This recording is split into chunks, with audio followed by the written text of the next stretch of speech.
Okay, we are live. We're a little late starting.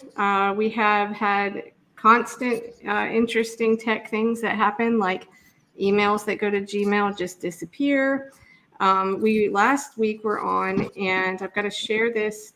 Give me just a second. I'm going to share this also on the Candidates for Assange Twitter account because we went to go live last week and realized that you now have to have a premium account on Twitter to live stream. And I decided I'm calling Elon Musk now Postmaster Burleson. And I decided that I'm not going to pay $8 for each account. So I'm just going to share this really quickly here. But so maybe we could start off while I'm doing that, Matt. Do you want to go around and have everyone just introduce themselves? And then I'm going to jump in with a couple of clips. And then I really want to hand it back to you guys because we've got a great panel here and someone that was just in DC for the protests and people with a lot of knowledge. And I just really want to hear all of you guys talk. So we'll do that and come right back. Yeah, thanks, Kelly. Excuse me. Thank you all for joining us, Bill and Mike and Bo. And Bill, we'll start with you first. Who are you? Where are you running? Why are you running? And why are you on a program called Candidates for Assange? Well, I've been active in the Libertarian Party because for about 42 years now.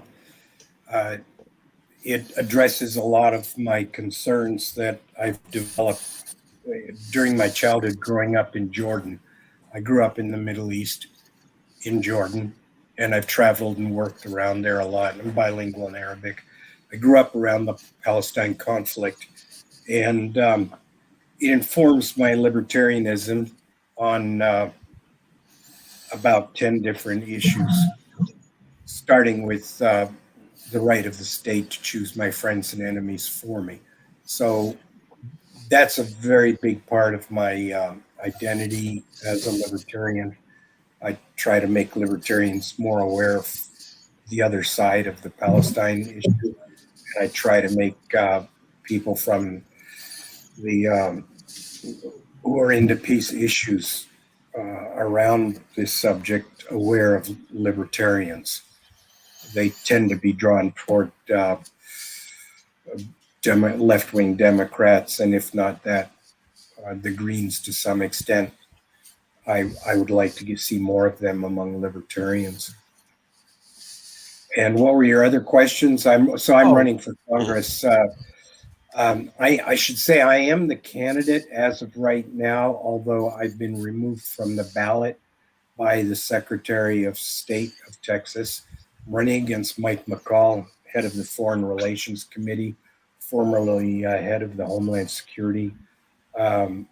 His main source of funds is the America-Israel Public Affairs Committee. I don't raise $1, partly out of principle. He's the wealthiest congressman in the House. And so that's what the game is. So in addition to $0 running against a small fortune from AIPAC, the Secretary of State has chosen to remove about 2/3 the Libertarian candidates from the ballot. Right. Wow. And something I think we can get into with this because that's a very important aspect of our First Amendment rights are our rights to be on the ballot. Right. So something hopefully we'll get into during this hour. Mike, yourself, who are you? Where are you running? Why are you running? Why are you on a program called Candidates for Assange? Hi, Mike Coles. I'm running for Texas Congressional 13. That's the 38 counties that comprise the Panhandle, and then down along the Red River. Just like Bill, lover of liberty. Anything that will reduce the size, scope, and reach of government, I'm for it. And to align with this program, I'm very pro Bill of Rights, not just the First and Fourth Amendment. So anything that will defend our Bill of Rights, our natural rights as citizens of the United States, I'm in. I'm going to vote that way. And again, anything that reduces the size, scope, and reach of government, I'm in. So very predictable and ready to caucus with anybody that has similar views. Great. Okay, and Bo Yeah. is in transit from DC, I believe, but go ahead, Bo.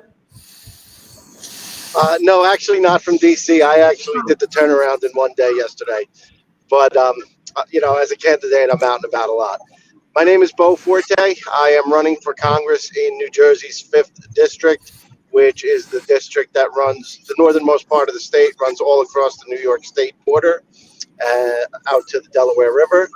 I am up against what I believe to be probably one of the most dangerous candidates, one of the most dangerous politicians in the country, and Josh Gottheimer, another guy who is, big APAC guy, has $17 million in his coffers, which is seen considering that he gets 99.12% of his campaign contributions from PACs and wealthy donors that live outside the district. I have a bit of a story. I have a personal history with him. He tried to have me personally prosecuted for harassment.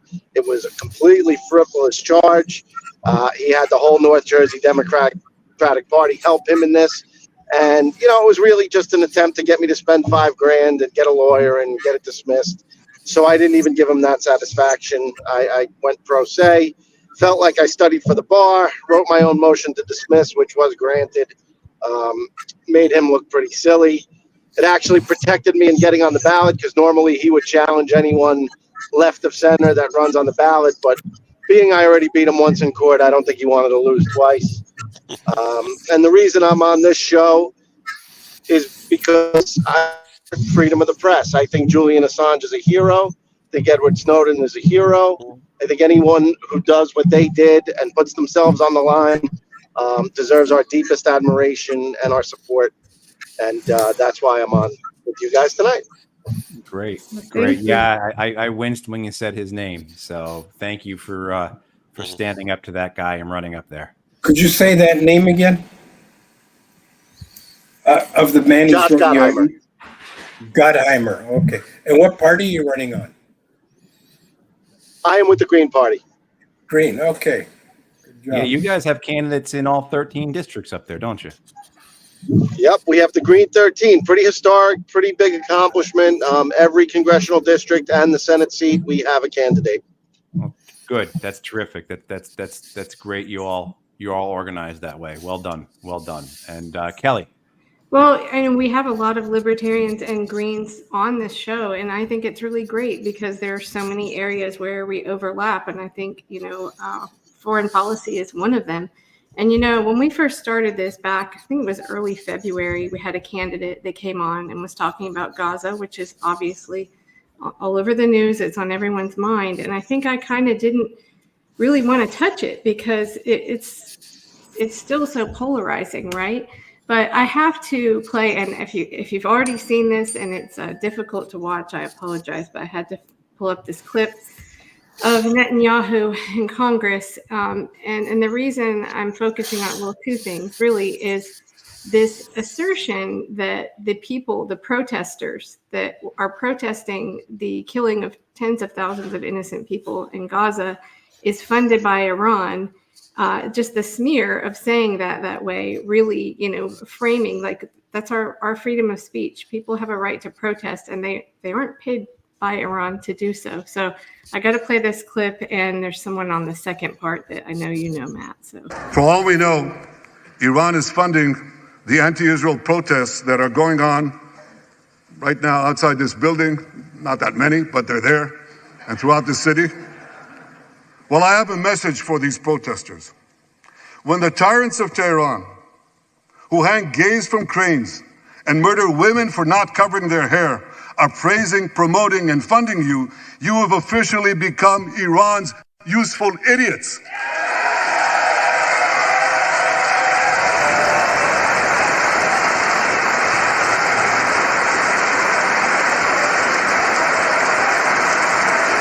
Okay, well, This is my rant for the day. Yesterday, Netanyahu spoke in the U.S. Congress, and he said that we who are out on the streets that were protesting the genocide that Netanyahu and his administration are doing on the Palestinians, with nearly 40,000 Palestinians dead, schools demolished, hospitals demolished, that we are the useful idiots of Iran, and we're getting paid by Iran. Well, we're not.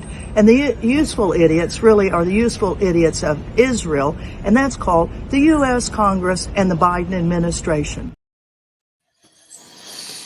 And of course, it goes way back further than that.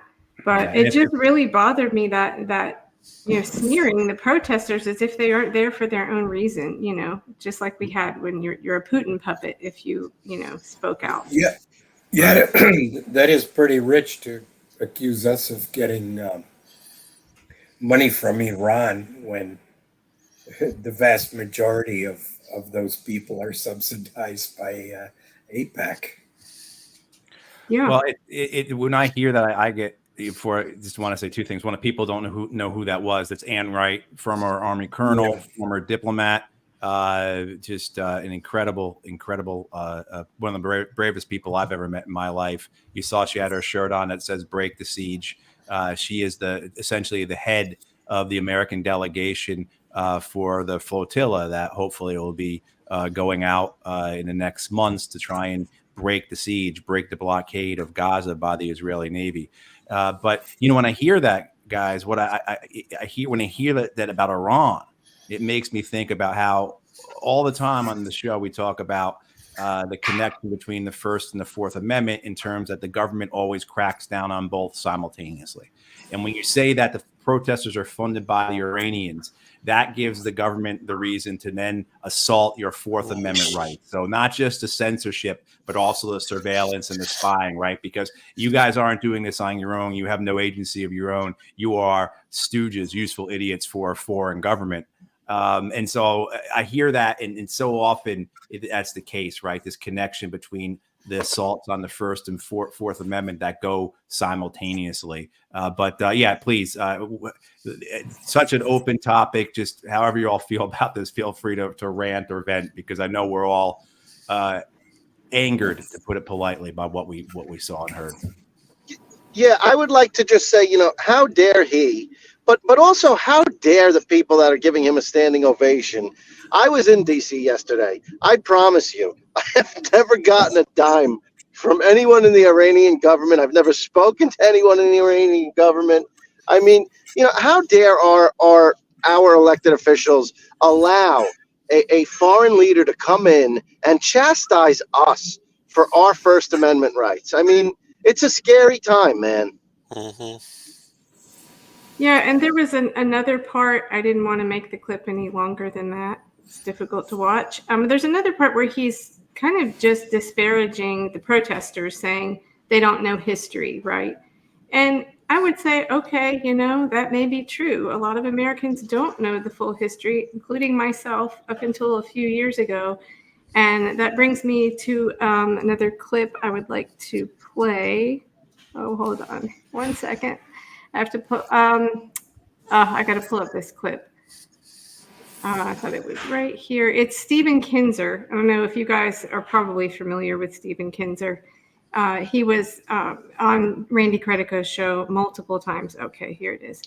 And this is where I first learned. I didn't know about Mossadegh. I sure didn't learn it. I'm college educated. I did not learn that in school. So I would say yes, we don't know history here, but the parts of it that we don't know are really important in understanding the true history. So here's a great clip of Stephen Kinzer. First 2 times the CIA overthrew a foreign government. And the very first time we did that was in Iran in 1953. So in my book, All the Shah's Men, I trace the motivations for the United States. I tell what was happening in Iran at the time. And the situation was quite recognizable to anybody that follows what America does in the world. The simple situation was that Iran, after the Second World War, had emerged as an incipient democracy. And because it was a democracy, the government had to respond to the great national demand, which was, we want to take back control of our oil. As you know, Iran is sitting on an ocean of oil, but at that time, the entire oil industry, and even all the oil under the ground of Iran, was owned by one British company. And all the revenues from Iranian oil went to Britain, while Iranians were living in some of the worst conditions of anybody in the world. So it was natural that if there was a democracy in Iran, that would be the first priority. We want to take back control of our resource. But when you are challenging the power of a global corporation and promoting the idea that countries that produce resources should be able to use them themselves and set their own prices for selling them, you are touching something very fundamental in the global economy. If the countries that produce resources get to control all those resources, and the countries that consume do not control the resources, then the entire world balance of power shifts. So the Prime Minister of Iran, Mohammad Mossadegh, became our enemy, even though he was really the only real Democrat that ever became the leader of Iran. So in 1953, with just 3 weeks of work in that summer, the CIA overthrew Mossadegh. And they didn't just overthrow one leader, they destroyed democracy in Iran. And everything that has happened there is all a result that came from our coup. If we had not intervened in Iran and overthrown that government in 1953, we might have had a thriving democracy in the heart of the Muslim Middle East all these 70 years. And I can hardly wrap my mind around how different the Middle East and the world would be if we had done that. So I got one more, and that I'm going to hand it off to you guys. And Bill, I really want to hear some about your history of living there. But I found this really old clip, and it's just fascinating.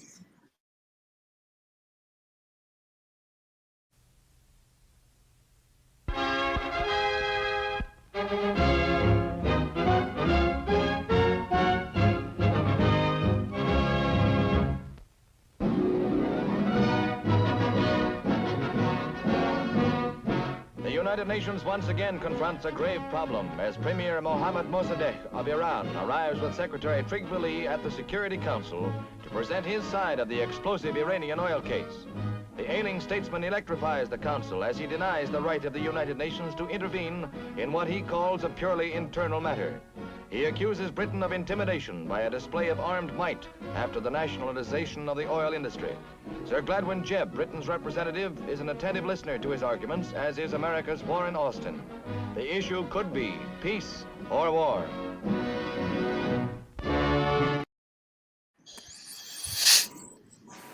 Wow. It just blows my mind that, I mean, my understanding is that there was really a democracy there, and we intervened for resources. And when you start to learn, read more of Kinzer's books, you learn that's what's happened all around the globe. And some people like myself are a little bit later to learn this stuff, but I do believe that most of this country is just not aware that that's what we do. They think we're spreading freedom. I just saw a version of Mark Kinzer going through that on a Netflix series called Turning Point, which I don't know how many, 10 episodes, but it's very, very interesting. It reviews a lot of history from World War II to now, and they got into the Mossadegh and the Arbenz overthrow in Guatemala. Mm-hmm. So what years were you living there, Bill? You said you grew up as a kid there. Your father was in the service, is that right? My father was a Baptist missionary. He first went over as part of his divinity training. He was doing biblical archaeology. And he went on 2 archaeology expeditions to a town called Dothan, which is on what we call the West Bank. At the time, it was controlled by Jordan. The entire time I lived in Jordan, the West Bank was controlled by the Hashemite Kingdom of Jordan. So the second expedition he went on, 6 months long, I went there. I was 2 years old. And I say I got my first scar falling through 11 civilizations into an archaeology trench, and I've been dealing with it ever since. So the Palestinian villagers took care of me and gave me donkey rides and so on. Then after he got it, he really liked the people, and the people liked him. So he had intended to be a missionary somewhere in the world. He chose Jordan, and the capital being Amman is where we settled. And I went over when I was 3.5, a second time. In 56 is when we went over. And the first place we lived was right next to a Palestinian encampment of refugees. And so from the time I was 4, I was very conscious of refugees. Also in our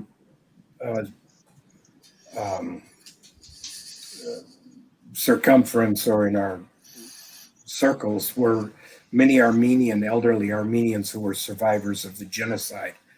And so I was aware at a very young age that this type of thing could happen, and that many people, in fact, it seemed like the majority of the ones I knew were either Armenian refugees or Palestinian refugees.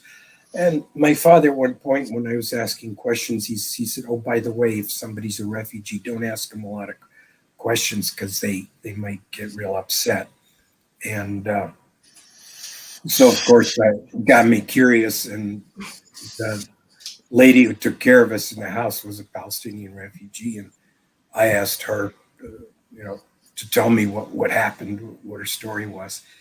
And that kind of bonded me. If a duck gets bonded to whatever it sees first, that kind of bonded me to the Palestinians. And it's not wrong to be loyal to the woman who gave you your child care. Disloyalty, though, and then the kids, I learned how to make kites. I learned how to breed pigeons. I learned how to jump off a moving bus. I learned how to ride donkeys, all the things. I learned how to throw a stone with a sling, not the rubber one, but the one you sling. So I learned all these things, and they're the kids I grew up with, and it's not a sin to be loyal to them. I do say though that I'm not blindly loyal. I mean, it doesn't mean I pick out a faction and then just act like a lawyer or a cheerleader at a football game, or a lawyer in court trying, in a sloppy divorce court, trying to pick all the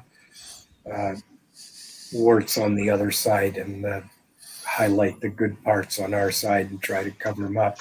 I really have done my best over the years, because I came to the States in 1967 after and by coincidence, my family was coming home for furlough.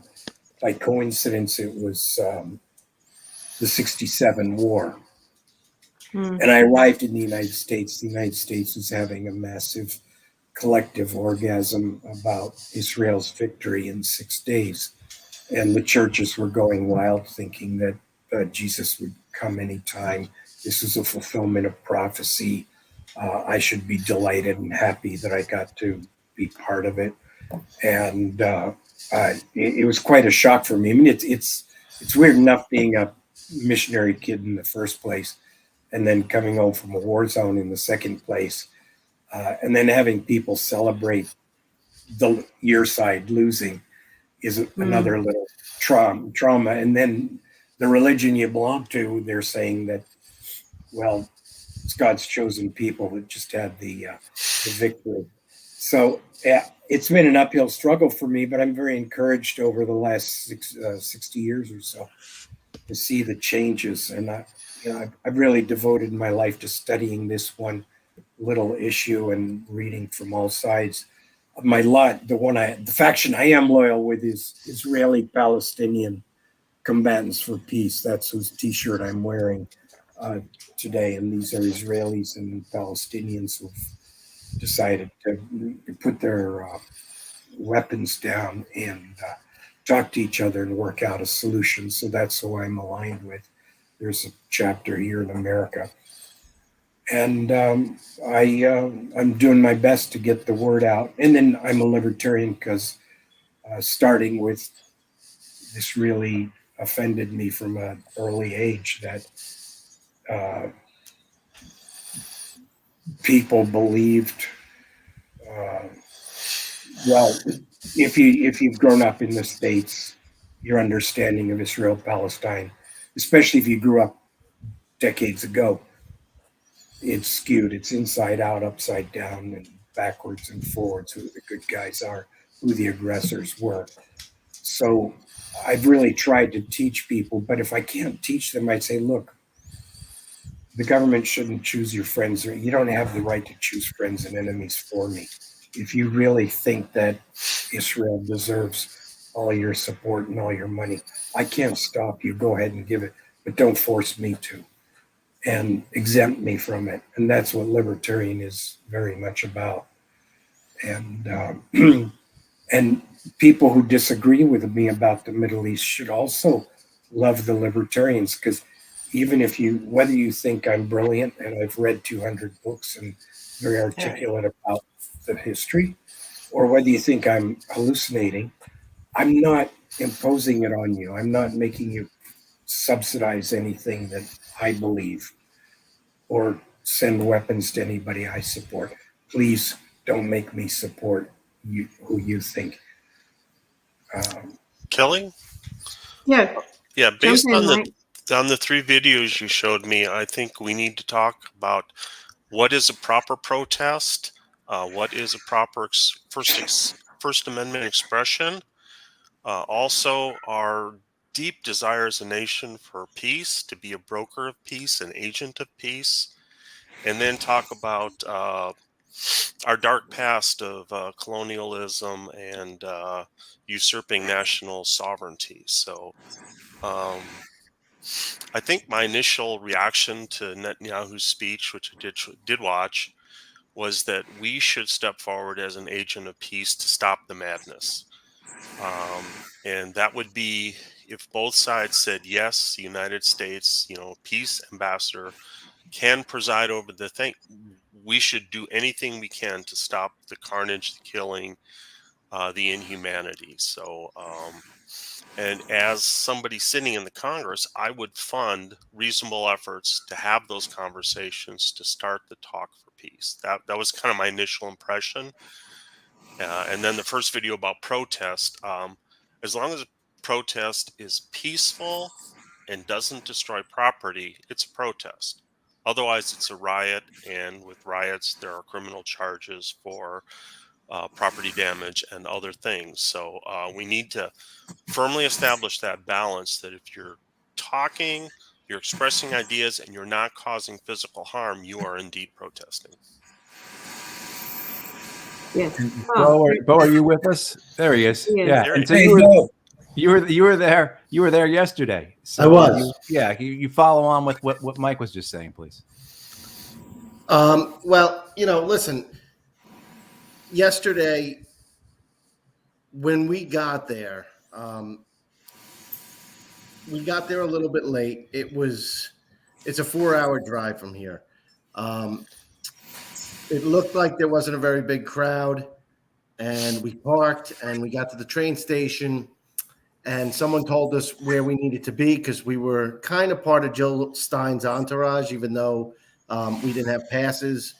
When we got to where the stage was set up, which was on the other side of the Capitol from the train station, man, I got to tell you, I didn't hear any estimates, but there were 100,000 people, I believe, looking out over it and then seeing the parade go by. It was one of the most inspiring sights I've seen in a long time. And it was buses, apparently, from all over the East Coast brought people in. We met people from Chicago that took Greyhounds in. I mean, it was an inspiring event. It was unfortunate that as the parade, when everything ended with the speeches where the stage was set up, everybody started marching with the parade that started like 20 minutes before the speaking ended. And all of a sudden we started getting shot with tear gas canisters. I didn't take a direct hit, but a bunch of journalists were sprawled out on the ground, needed medical attention. Nobody could understand why the cops did that. And then that happened a couple of times sporadically along the route. Today, I read stories that, what was a peaceful event turned violent. It really didn't say that law enforcement just basically started firing tear gas canisters into the parade for no reason, because I didn't see anyone getting violent before or after that happened. I just saw a lot of people sprawled out screaming, why did this happen? Why did I get hit? And, it ended on a very terrible note. I'm sorry to hear that. And that was something that Netanyahu says when he's in that speech, the clip I played, is, oh, there are just a few of them out there. And it made me think of what I experienced in July of 2016. I went to Philly for the Democratic National Convention, and out on the street, I mean, there were people everywhere. It was 100 degrees, and it was huge. And you could see they had this democracy coffin. I think I saw the video of it. They were marching through this park. And then I went back to my Airbnb and I turned on the television. This is shortly before I completely canned corporate news. But I turn on the television and they just show this glossy, everything's hunky-dory and everybody's happy with the results of the convention. And they don't show any of that. And it was kind of that summer was when I sort of woke up, because I was like, okay, they have this, what they want you to see on TV. If you're not here, you're not going to know. Right. And I feel like that was part of that whole, just narrative setting with him saying, oh, there are some out there, but not really many. But you say, 100,000. And that's, at least tens and tens of thousands, this is how they operate, though. They get to control the narrative. And the guy I'm running against, not to branch off the subject, because I think this is all part of it, but the guy I'm running against, as you know, very strongly came out against TikTok. A lot of these people that are in AIPAC's pocket really want to control the narrative. And when these other social media entities come into play where they can't really control the narrative, they kind of freak out and, say ridiculous things like, they would be okay with TikTok if an American investor bought it, like Steve Mnuchin, because Steve Mnuchin is so much more trustworthy than the Chinese government. All right. I mean, it's like, Steve Mnuchin is going to be better to the AIPAC message than the Chinese government's going to be, if the Chinese government really has any part to play in TikTok at all. I mean, another ridiculous statement is that, they're using TikTok to spy on us. Listen, the phone that you're using is made in China. I don't think they need to go through the trouble of having you download an app. They could just do something to the phone they produce. So, right, exactly. TikTok illegal and it's all about controlling speech and controlling the narrative, is my point. Exactly, and that's essentially what Julian Assange and WikiLeaks were trying to circumvent 18 years ago when they launched WikiLeaks. Right, is get rid of this filter, get rid of this, especially particularly government/corporate middleman. So want to bring it back to your campaigns. In terms of you all being outsiders running, with libertarians and Greens, and you are not part of the narrative that the duopoly wants. You're not part of the narrative that the corporate media wants. And so in your campaigning, what do you do about that? How do you fight against a narrative that doesn't want you to be a part of it? Please, whoever talk first. Yeah. Yeah, you just got to get out there and talk to the people. Make your own media. It's difficult. I mean, it takes energy. You have to get yourself in front of the audience. You have to have people engage with you. But if you just establish that connection and get trust, you're going to make a toehold somewhere. So it's worth the effort. And as running for an office, you have to make that same connection. So just get your feet out there, stick your nose in a crowd, and speak the truth. Yeah. Well, and then if you get the media to help you with that, perfect. But it's really all you got to do is just got to get over your fears and put yourself out there. I have found it very difficult here in New Jersey to get attention. I mean, like you said, we have a historic thing happening right now with the Green 13.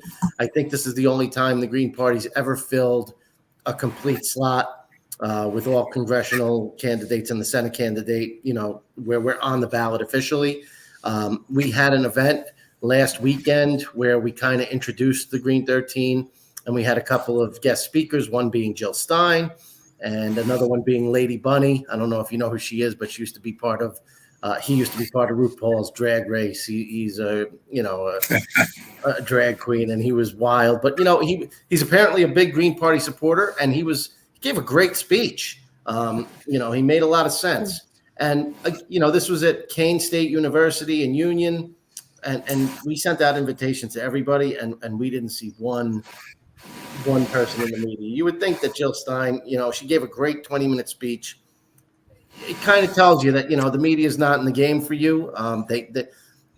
It's not that they don't even think that you can win. It's just that, they know where their bread is buttered. And it's going to be a very tough nut to crack, but you got to keep hammering away. I mean, you need a story to tell. You need to make sense. You need a couple of good issues that make sense. And, you got to kind of play guerrilla warfare politics. Sometimes what I'm doing is you go out to the parking rides, the people catching the bus to New York in the morning, and you start giving out palm cards. You start talking. I mean, it's difficult, man. You got to put yourself out there. I found that out pretty quick. But in terms of, banking on support from the media, we're going to have to do it ourselves until we make enough noise that they can't ignore us.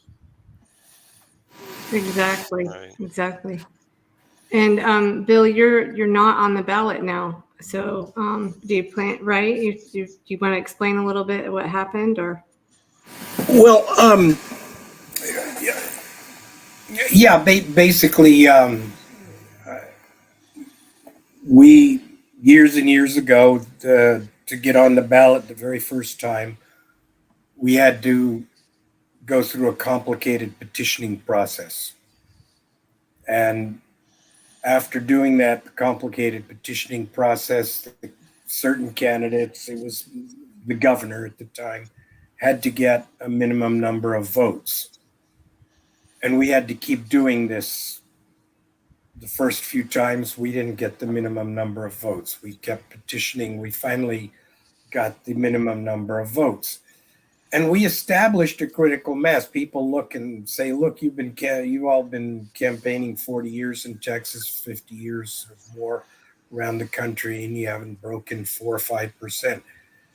We wouldn't even get mentioned on the news. We'd get less than 1% of the vote. But the flame's been kept alive. And we got our 2%. We could count on it. And they then raised it to 5%, and then they shifted it this way and that way, and we got our 5%. But the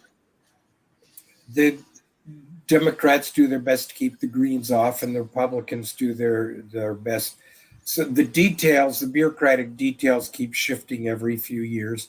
The latest one was to add fees on, and they want us to pay the same fees that the Republicans and Democrats pay for them to participate in their primaries. They have public primaries that cost money. They pay money so they can have, that's supposed to be a contribution to those primary costs. We do not incur any taxpayer money when we choose our candidates, but now we had to pay those fees. So some of our candidates for certain strategic races, we made decisions. These guys should pay. These guys should file with the money. So they keep moving the goalposts, basically. It seems like it's exactly. Libertarian, Green, they do the same thing every time. And I'm going to probably show these every time now, Matt. I love these two images I have here. It just shows, I mean, I think the efforts to thwart third parties tells you that they really are concerned about it. I mean, we know, like in Nevada, they sued the Green Party. I mean, we know what happened with Matt's campaign. And I think it's because of this.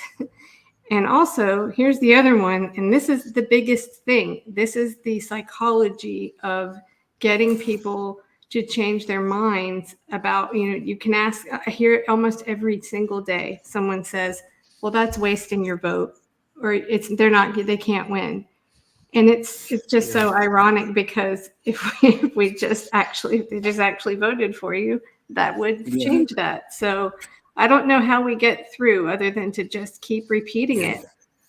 I have a personal theory that the big enemy in this regard is in the minds of the public, because this thing, you've got to vote for the lesser of two evils, is so deeply entrenched in this psychology. Even people who are all set to vote Greens and swear up and down they're going to vote Green or Libertarian, about a month before the election, a huge number defect and panic and say, oh, I just couldn't let the Democrat win, or I couldn't let that Republican win, and I had to vote. I had to choose the lesser of two evils.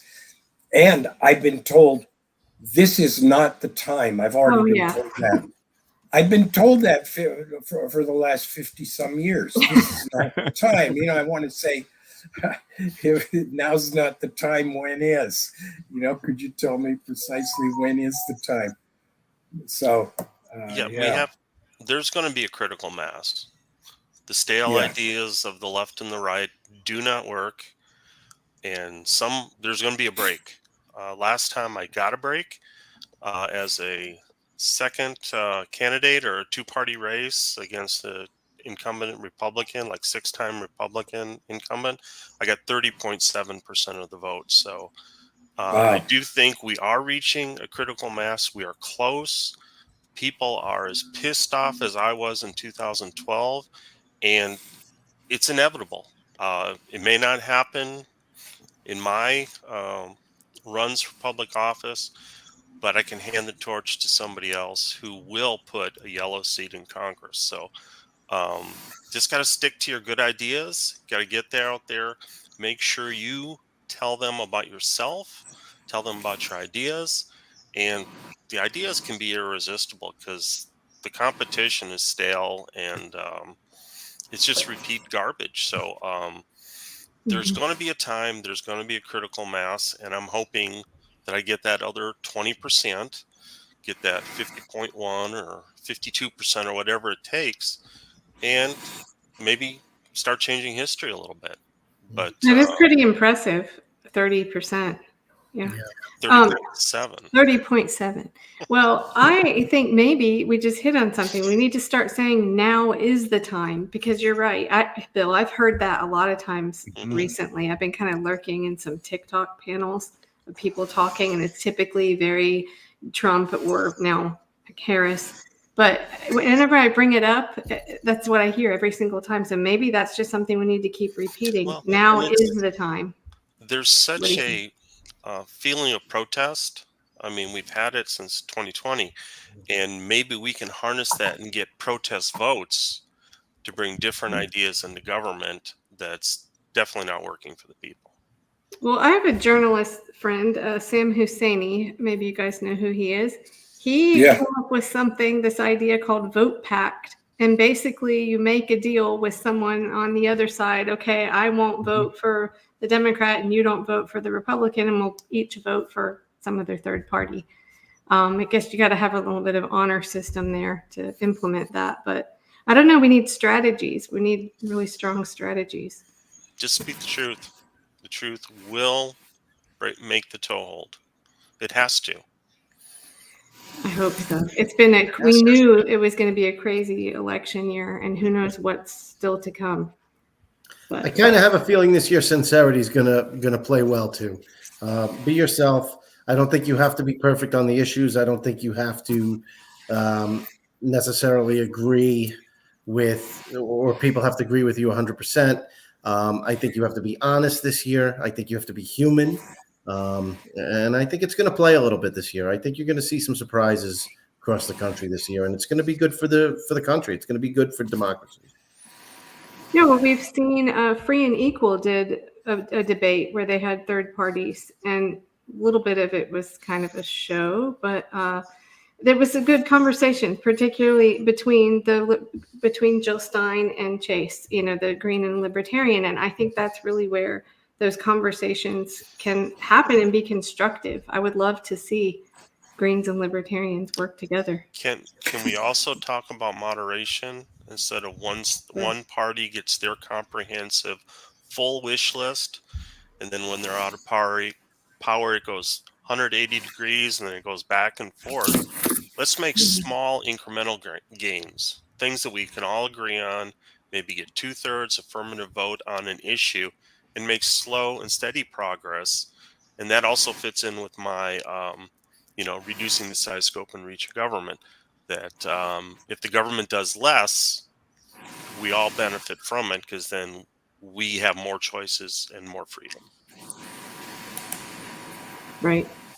Well, if no one has anything else, I'm going to replay this clip I played last time about the Princeton study. And I think that also really shows how we need people that actually represent the people. Researchers at Princeton University looked at more than 20 years worth of data to answer a pretty simple question. Does the government represent the people? Now, this is what they found. This axis here represents public support for any given idea. On the left at 0% are ideas that not a single American wants. On the right at 100% are ideas that everyone supports. This axis represents the likelihood of Congress passing a law that reflects any of these ideas, from a 0 to a 100% chance. On this graph, an ideal republic would look like this. If 50% of the public supports an idea, there's a 50% chance of it becoming law. If 80% of us support something, there's an 80% chance. You get the idea. Now, most Americans would probably agree that, with a few exceptions, we should be as close to this ideal as possible. Unfortunately, the way America actually works doesn't even come close. Take an idea that nobody supports, literally nobody, and it has about a 30% chance of becoming federal law. Now, take an incredibly popular idea, the most popular idea this country has ever seen, and there's also about a 30% chance of it becoming law. This means that the number of American voters for or against any idea has no impact on the likelihood that Congress will make it law. Put another way, and I'm just going to quote the Princeton study directly here, the preferences of the average American appear to have only a minuscule, near zero, statistically non-significant impact upon public policy. I believe it. And I think one of those, to bring it back to Netanyahu and Congress, I mean, having another government like the money for going there for weapons and having them control our elections, I think a lot of people on all sides don't agree with that. And I would argue that this has a lot to do with money in politics. When a lot of money rules, like if you look at my district, my incumbent, Josh Gottheimer, 99.12% of his campaign money comes from outside the district's large PACs. So really, who is he working for? He's certainly not working for. He's not working for the 0.88% of the people who give him his donations within the district. If we took money out of politics, I think that we would get more of what we want. A good example, one thing I'm running on is universal health care for all. Some polls show that it has at least 2/3 support, 60%, enough that it should, be at least an option. It seems that's gone away, and Congress doesn't even talk about it anymore. As 1,000 or a little over 1,000 people every day who have health insurance have to file for bankruptcy solely due to personal medical bills. 1,000 every day. Yeah. So, I mean, this is definitely an urgent issue that doesn't get talked about because a very small amount of people make a whole lot of money on healthcare. And, it's very difficult to break that through. But like the gentleman said before, we have to keep talking. We have to be honest. We have to know the numbers on that. And enough people go through our healthcare system and find out pretty quick that what we're doing right now is just not working. It's not sustainable. Right. And then so in talking, while you're campaigning, I guess, like you said, Mike, it's important to find other avenues, other media. We know that's a constant battle because the bans on things and then protesting, the police come out and shoot at you. But I mean, I guess also just getting out on foot and talking to your neighbors, talking to real people. Yeah. I mean, how are they going to learn a new truth unless you go out and tell them? Mm-hmm. Right? That's the only way Right. they're going to hear. And it's probably dating me, but the wheat germ oil and honey commercial, remember that? They'll tell two people and there's two people on the screen, and they'll two people and there's 4, Yeah. 8, 16. We got to get some kind of synergy like that where the ideas resonate and they say, hey, this guy's got some good ideas, you know? And then maybe you hit a public forum, you know, you hang out at the library, you hand out your business cards. Somebody says, I've heard about you. And I say, well, go tell 2 more people about me. Because if you like the idea, there's got to be somebody else that is in favor of that. And even when I'm in Congress, if I'm the lone libertarian, I'm going to caucus with somebody on every issue. There's got to be some common ground on my positions, sometimes the Democrats, and then on other times it'll be the Republicans. But there's going to be these coalitions, and hopefully we can get moderation to be in the discussion instead of saying, I have to have comprehensive reform for this, and if you're not on my side, you're an idiot. We have to get past that. We have to make small incremental gains that make sense so we don't fight the same political battles every 48 years. Well, I think some people, when they hear incremental, it sounds like nothing will get done. But I know what you're saying. The media fuels the fighting, the butting heads. But about all of you speaking in immigration. chorus. Here's my leading idea for immigration is that we defund all federal benefits for immigrants. Okay, so that's the magnet, in my opinion, that draws them here. Cut that magnet off. The people that want to be here to live the U.S. dream, to work hard, to get ahead, to forge their own future, we want those people. People are going to freeload off us and take taxpayer money and be a burden to the system. We don't want those people. And we don't have to do a whole lot else to immigration. Just say that once you cross the border, you don't get freebies. You have to work yourself to go through the American dream instead of an instant increase in your standard of living by crossing an imaginary line. So Though we support private organizations. Yeah. Well, there will be things libertarians and Greens don't agree on. Yeah, I was going to say, if I could interject, I would argue that the problem is, and something nobody talks about, and I think it's a common sense solution, it's time to stop blaming the poor people for being poor and wanting to come here and improve their lives. If you want to put a big halt to illegal immigration within a few days, I believe that all you'd have to do is enact serious penalties and enforce them on the people who entice these people to come and then employ them when they get here.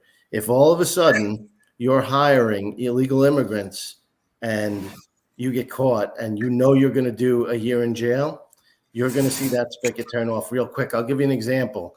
In Mississippi, I think it was like one of the Tyson food companies. It was a couple of years ago. One of the big meat companies had a gigantic raid with ICE. And I think they rounded up over 600 illegal workers in the plant.